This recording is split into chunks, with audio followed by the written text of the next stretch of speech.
For a long time in my life, I really felt that I was in the wrong place, doing the wrong things, because I didn't feel fulfilled in the work that I was doing.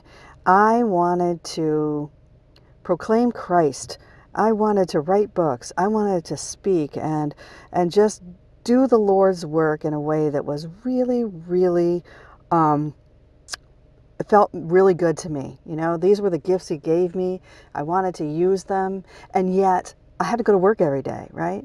The reality is I had to be a half of the household breadwinner. That's just the reality of my situation. And so I always felt that I was doing the wrong thing by going to work every day, and that it was getting in the way of my abilities, right, to be holy. But the Lord really turned that around for me and made me realize that, okay, you know, those are some pretty big and lofty ideals spiritually, to write books and speak and do all these things out in the public. God doesn't really need me to do those things, but what he calls me to do is to be faithful in the little things in my life.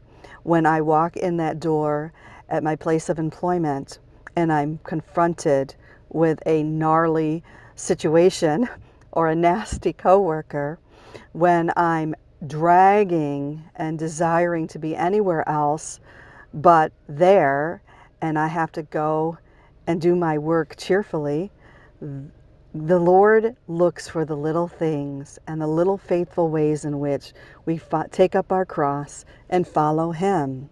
It took me a long time to realize that my call was what was in front of me that day.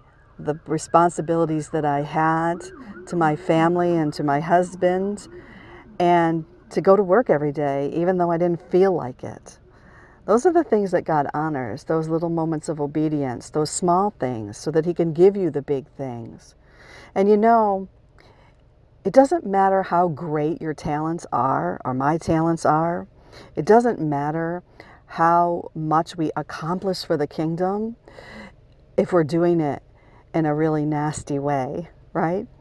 If we're not treating people well along the way, if we're being grumbly or disrespectful, or if we're not allowing the Lord's joy to penetrate our hearts regardless of how we feel.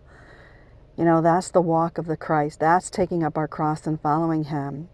Those are the things that He notices and appreciates, I think, more than the wonderful, grandiose plans that we always have and that we always do out of a desire, hopefully for Him, but a lot of times it's really just a desire to make ourselves look good, if we want to be really honest.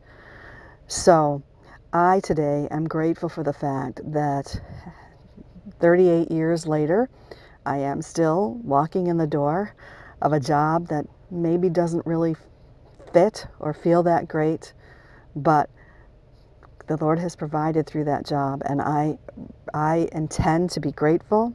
I intend to be loving.